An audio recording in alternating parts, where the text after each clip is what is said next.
This is the To Health With That, Naturally Healthy in No Time podcast for big health topics taken in small bites.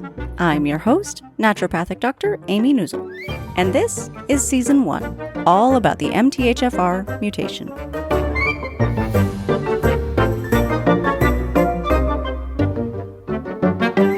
This week, let's talk about some mental health issues.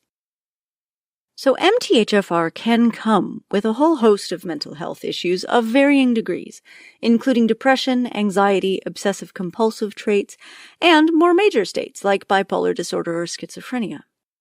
Culturally, we tend to jump to the idea that all mental health issues are neurotransmitter problems, and that the only way to solve them is by boosting your neurochemistry. We'll explore that in a series of posts, starting with today, and a little talk about serotonin. No matter how neat and tidy the idea is that mental health is always neurotransmitters, it's just not true. With MTHFR especially, it is important to look first to your methylation and work on balancing that, because balancing your methylation will produce tremendous changes in your mental health state. There are other areas to explore too, like estrogen dominance, which is an issue for us, low testosterone, or thyroid dysfunction. Still, once you've looked into the rest of your health, you may still want to take a look at those neurotransmitters. So let's dive in and learn what we can about the highs and lows of particular neurotransmitter states, especially since MTHFR ties directly into neurotransmitter formation via the BH4 pathway. So serotonin helps to stabilize and modulate your mood. It gives you feelings of well-being and boosts joyfulness. Who doesn't want more joyfulness? It's also involved in processes such as memory, feeling of reward, learning and cognition. And interestingly, serotonin also has a heavy impact on digestion, with 80 to 90% of your total body serotonin found in your gut, helping to regulate intestinal motility. Serotonin is also involved in such diverse processes as vasoconstriction and clotting. Given that it has so many functions, it's easy to see why problems show up pretty vividly. Symptoms of low serotonin include the classic one that everybody thinks of, which is depression. Although people think of this as an obvious statement, the research on serotonin and depression is actually a little bit mixed. Also, life events that typically cause depression, like chronic stress and trauma, have been shown to deplete serotonin levels. So while low serotonin might be a causative factor in depression, it might also be a consequence of difficult life events that actually cause depression. Chronic pain is another one. Low serotonin is highly correlated with chronic pain states like fibromyalgia, and many people with fibromyalgia report benefits from serotonin-boosting supplements or drugs. This could be because serotonin has the ability to strengthen the brain's signals to the muscles. Also, conversely, if it's in too large amounts, it can make muscles like the muscles in your legs feel heavy or like they're made of concrete. Serotonin is linked to memory and learning issues, especially sudden issues with memory or learning could signal a drop in your serotonin levels. Anxiety, especially anxiety that appears without an obvious trauma or stressor, or anxiety that includes an obsessive-compulsive component, could well be a serotonin issue. Internal clock problems. Serotonin, along with its metabolite, melatonin, help to regulate your circadian rhythm.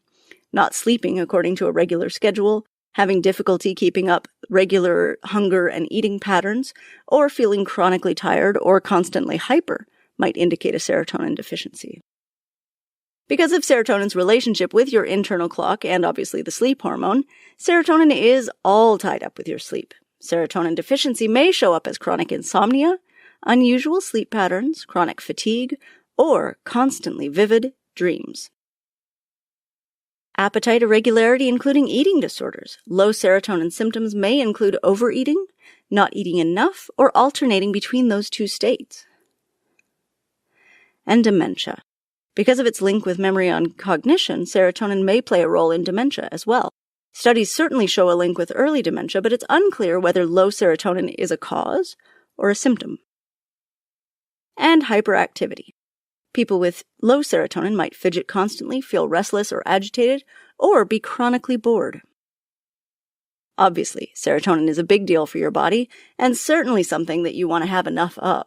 In good news, working with serotonin and MTHFR gives you some really direct routes to addressing the issue. Your biggest and most important step is going to be balancing your methylation. That means following the To Health With That plan.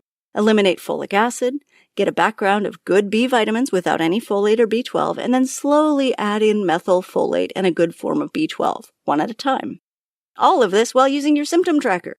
If the plan is new to you, we've got a great Start Here resource for you. Just go to tohealthwiththat.com and click on this week's post, or at the top of the page, you can click on the Start Here tab.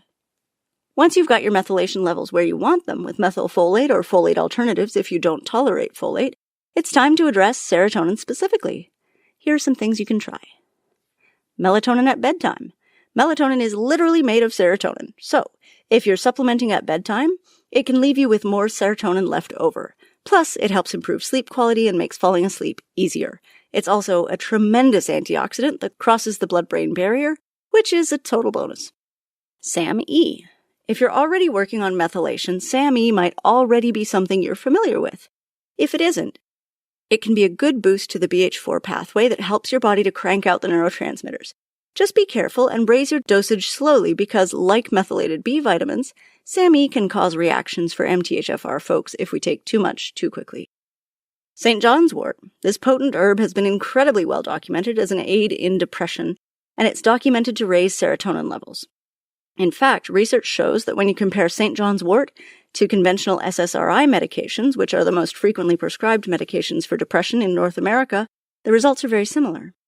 Aerobic exercise. So serotonin is made from an amino acid called tryptophan, and doing light cardio that you enjoy triggers the release of tryptophan into your blood and decreases the levels of other amino acids, hence getting more tryptophan to your brain. For an additional boost, do something that makes you happy. Sunshine, or, if that's not available, a light therapy box. Bright light boosts serotonin, and research has been suggesting that some serotonin might actually be made in our skin in response to light. If you combine your exercise with sunshine, it could give you a double whammy, but if that isn't possible, there's also light therapy boxes that can help if you have a hard time getting out in the sun. And massage. This does not have to be anything fancy. A study of depressed pregnant women showed that 20 minutes of massage from a partner twice a week, assuming that none of those partners were massage therapists, boosted their serotonin and dopamine levels and decreased the stress hormone cortisol, along, conveniently, with back and leg pain.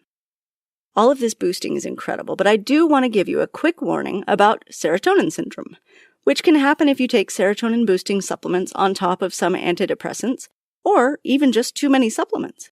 Serotonin syndrome is serious and can be life-threatening if untreated. If you're already taking an antidepressant, or if you wish to swap out your current medications for natural methods, please talk with your doctor to develop a safe plan to do so.